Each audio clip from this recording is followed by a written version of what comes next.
Cunha escreveu o livro A Bíblia, Sangue e Medicina. Este livro aborda de forma séria e objetiva a questão da transfusão de sangue. Aqui na página 9, que fala sobre a carnificina dos inocentes, diz o seguinte: se minha filha tivesse morrido, não teria tido remorso algum. Essas palavras são de uma testemunha de Jeová que negou à sua filha de 14 meses uma transfusão de sangue. Graças a Deus, a criança foi salva depois de os médicos obterem de um magistrado permissão para procederem ao tratamento. Horrorizado com a posição do pai, adepto da seita, um cronista fez o seguinte comentário: é possível que em pleno século XX se recuse obstinadamente a transfusão de sangue e se prefira a morte de uma criatura inocente? É possível que uma mãe ou um pai leia a Bíblia e a interprete à sua maneira e pretenda colocá-la em prática ou mesmo impô-la com consequências mortais a quem nem sequer tem ainda capacidade de raciocinar ou a faculdade de escolher? Acontecimentos e comentários dessa natureza não são difíceis de serem encontrados em crônicas de jornais de vários países do mundo. As vítimas inocentes são quase sempre crianças. Os adultos, especialmente as mulheres, sentem-se constrangidos a ponto de, pela seita, sacrificarem suas vidas ou a vida dos próprios filhos. Por que isso acontece? Porque todo adepto da seita deve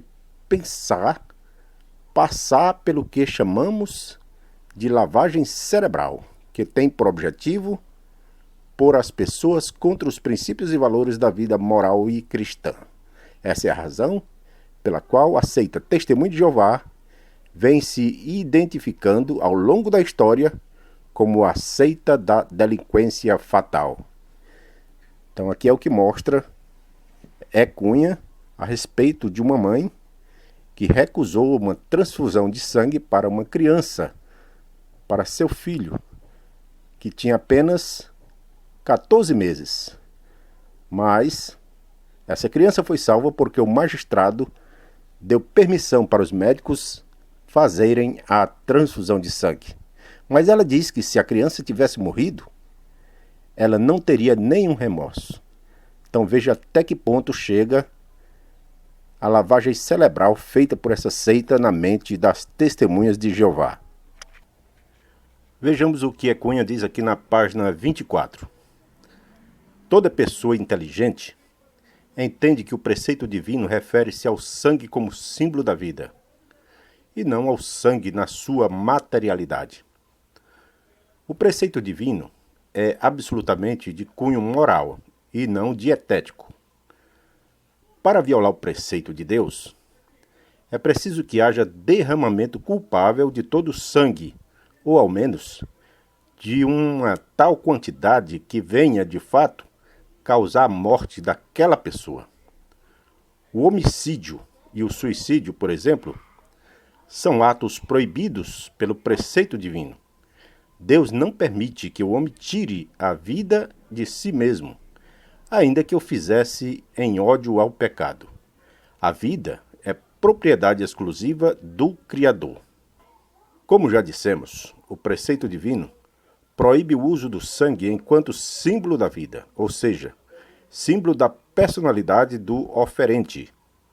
Daí o homicídio e o suicídio serem atos abomináveis a Deus e, por isso mesmo, proibidos severamente pelo preceito divino. Por que abomináveis a Deus? Porque em ambos os casos elimina-se a personalidade do ser de maneira cruel e culpável. Agora veja bem, em uma transfusão de sangue, a pessoa que doa o sangue, ela não morre. O sangue que é retirado, ele é recuperado em pouco tempo. Então aquela pessoa que doa o sangue, ela não morre, ela não é sacrificada. Portanto, não é um homicídio, não é um pecado contra a vida. O que aquela pessoa está fazendo é justamente doar o seu sangue para preservar a vida do seu próximo. E isso é um ato de amor. Isso é algo que Deus se agrada. Porque a pessoa vai doar do seu sangue para salvar a vida de uma pessoa que está precisando daquele sangue para continuar vivendo. Então isso não viola a lei de Deus. Pelo contrário, valoriza a lei de Deus, porque valoriza a vida, preserva a vida, e isso é agradável a Deus. Veja o que a medicina nos diz hoje com relação à transfusão de sangue. Comparar as práticas de hoje com o uso do sangue pelo qual se interessavam os apóstolos e os primeiros cristãos é uma verdadeira distorção da história. O uso do sangue, proibido aos primeiros cristãos, estava sempre correlacionado estritamente com os sacrifícios de índole pagã e não com o regime dietético. Logo, é ridículo e fora do contexto a tentativa que faz a seita de querer comparar uma coisa que não tem absolutamente nada a ver com outra. Neste caso, é o mesmo que chamar cachorro de cacho. Não tem nada a ver. As Testemunhas de Jeová não sabem o que dizem. É o que está escrito aqui na página 41 do livro de Ecunha. Muito importante esse pensamento médico, que realmente a transfusão de sangue não tem nada a ver com o que é ensinado pelas Testemunhas de Jeová, porque é um tratamento totalmente diferente do que era empregado lá no paganismo. Então não tem nada a ver, é uma prática que salva vidas, não tem nada a ver com adoração ou com violação da vida. Muito bem essa explicação médica.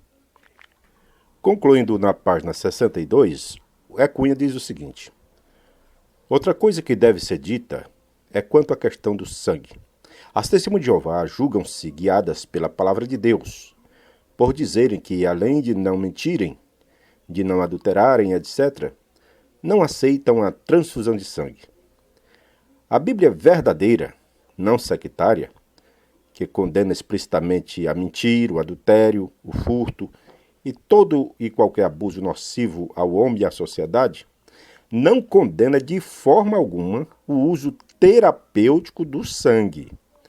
Como já foi mostrado largamente nas páginas deste livro, a explicação da palavra de Deus, feita pelas Testemunhas de Jeová, deve dizer-se superada, superficial, antiquada, unilateral, infundada, sectária, abusiva, deturpada e fanática. Esse tipo de uso e abuso da palavra de Deus provém justamente de pessoas que, por questões de conveniências pessoais, tornaram-se cegas diante da luz. Cita João 12, verso 40 e Isaías 6, verso 9 e 10.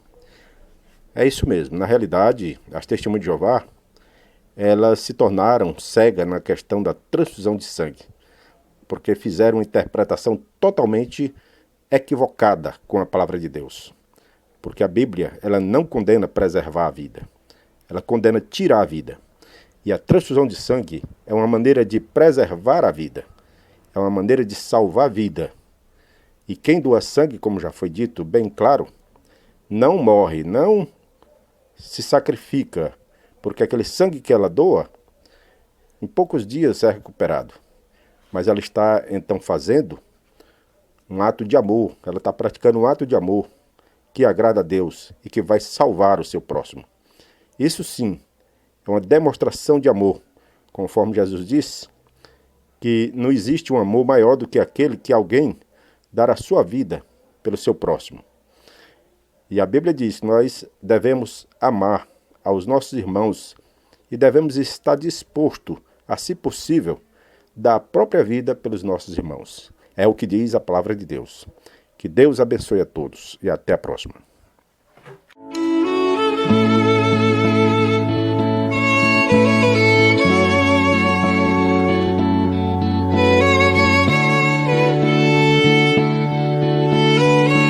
Atenção!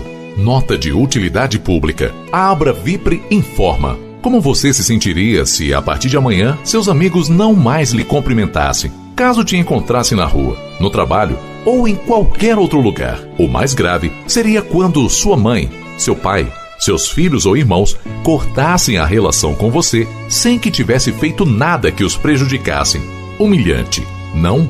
Pois é essa a situação de uma pessoa quando decide não ser mais testemunha de Jeová. No meio de um cenário tenebroso, pais abandonam seus filhos, filhos abandonam seus pais, casais se separam, amigos não podem se falar, já se contabilizam milhares de vítimas. O próximo pode ser você ou alguém de sua família. Observe histórias reais de pessoas que foram abandonadas pela sua própria família por saírem dessa religião. Meu nome é Darcy Vasconcelos, né? Eu fui testemunho de Jeová e sofri uma desassociação, né? E fiquei internado no Hospital de Irajá, no Rio de Janeiro, né?